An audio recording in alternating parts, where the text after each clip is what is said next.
Atal Bihari Vajpayee, Ram Jethmalani, Yashwant Singh, Lal Krishna Advani, all these gigantic figures of BJP opposed the bill, Women Reservation Bill on that day, and we couldn't pass.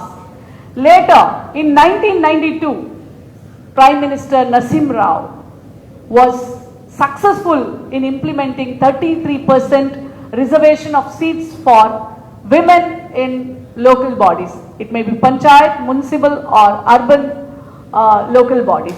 Today, many of the states in India has given 50% of reservation for women in local body. That amounts to 15 lakh women across India today are the representatives, and it is completely the gift of Congress party to the women, to the political empowerment, to the administration of India. As Prime Minister late Jawaharlal Nehru ji said that whenever you want to assess the progress of nation, you should know the condition of the women. That is what the ideology the Congress believes in, and that's where if we keep 50% of the population of India is women, if we keep them out of the administration, how can the nation progress? Till we are fighting. Let's not forget Dr. Ambedkar, who gave the rights, voting rights to women. The developed countries like America, London, France, there the women fought for hundreds of years to get vote. And let's not forget Mahatma Bai Phule, who fought for the education of women. So with this, the Congress movement started with the rights, with the equality to be given to the women of this country. So in 2010, again Prime Minister Manmohan Singh, when it was in March 9th, 2010, we passed, Women's Reservation Bill was passed in Rajya Sabha, but we failed to do in Lok Sabha. In 2010, UPA government under Prime Minister Manmohan Singh, again the Women Reservation Bill passed in Rajya Sabha, but we failed to pass the bill in Lok Sabha because of the lack of consensus from other parties. We failed there. Hence, Women Reservation Bill is still active because it's passed in Rajya Sabha. It's still active, and that is the bill which is being carried now by Mr. Modi, the Prime Minister of our country. 2016, Congress President Sonia Gandhi demands Modi government and asked to pass the Women Reservation Bill. Sonia Madam asked and also writes a letter to Prime Minister to pass the bill since they have the majority. But they were not bothered at that time. She also tells it's a long awaited bill, calling out Prime Minister Modi as minimum government and maximum governance. Congress party has always will to support this legislation, which will be a significant step which will be taken for the progress of the women of this country. In 2018, Congress President Rahul Gandhi demands Modi government once again to passage of this Women Reservation Bill. But as everyone see, it is just a lip servicing. They just speak a bundle of lies. That's what we are observing for the Modi government. And one thing, Modi is someone who is laced with lies, who is laced with fear of losing this time 2024, who is a brook of dissent, muffle of voice, who demands unconditioned silence from everybody. He is that kind of a leader. They called for the winter session. See, they called a special session this time to introduce the Women Reservation Bill. But after everything, after all the legislation which has been read, all the Women Reservation Bill which has been read, at the end there were two footprints. This bill will be amended only when after the census. after the delimitation. That it will take 10 more years to come. Then why was the special session which was required? They would have done in the December session, winter session in December.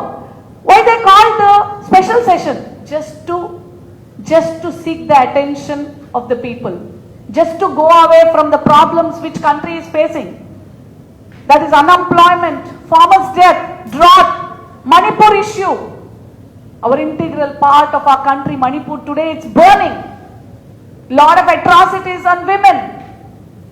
Don't forget, 2 women who walked naked on the roads of Manipur, gang raped. Still, till today, Prime Minister Modi is silent about it. He is busy doing election rallies. Never walked up to the Manipur. Never walked up to the girls who are crying in pain and agony for the protection, for the security, for the justice. He is not speaking, nor the MPs, women MPs. It is shame. It is shame on them. None of them are raising voice against these crimes which have been taking place continuously. From 2008, for last 8 years, the crime against women has been on raise. Let's not forget Unnao incident, Cuttack, Atras. And just last week, Madhya Pradesh, a girl who has been raped, walks half naked on the roads, crying with pain, agony and bleeding. Nobody comes to her help. None of the Madhya Pradesh BJP MLA speaks about it. Then you are speaking about Nari Vandana. It's just a lip service. It is just for votes. It's not Nari Shakti. It is vote Shakti which you want to attract women of this country. If you had honesty, if you had the intention, if you had the political morality, Modi ji, what were you doing for last 9.5 years?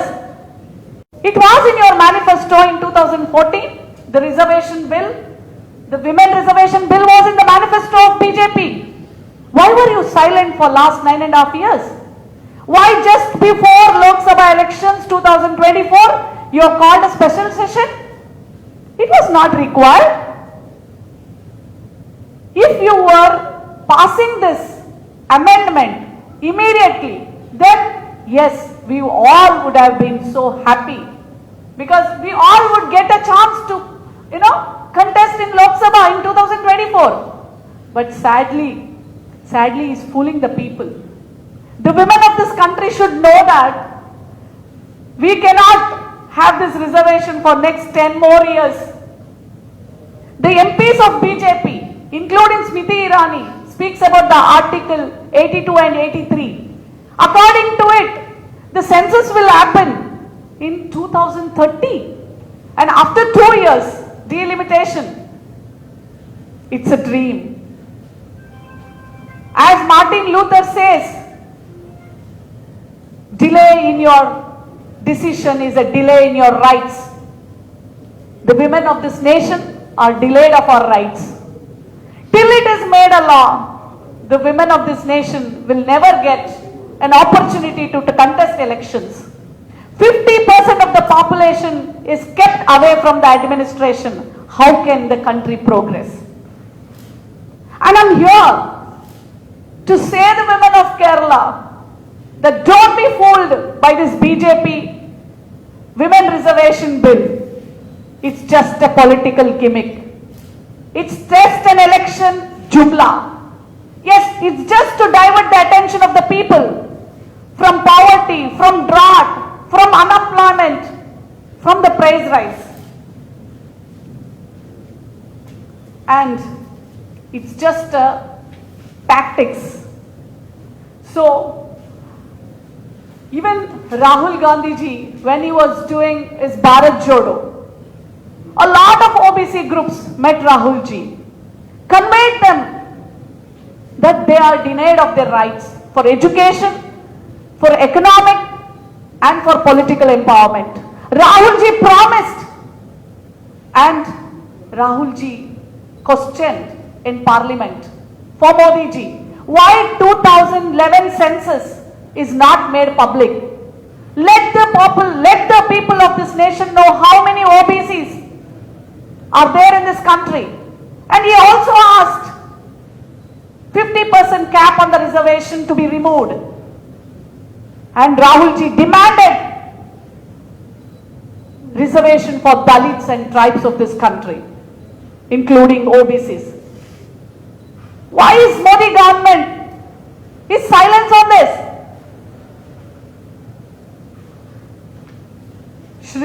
Congress President Shri Mallikarjun Kharge ji also wrote to Prime Minister the update on census. However, Prime Minister Modi never replies as usual. The complete India INDIA, the 26 parties Samhoik Sankalp have all decided to demand a fair hearing on the census and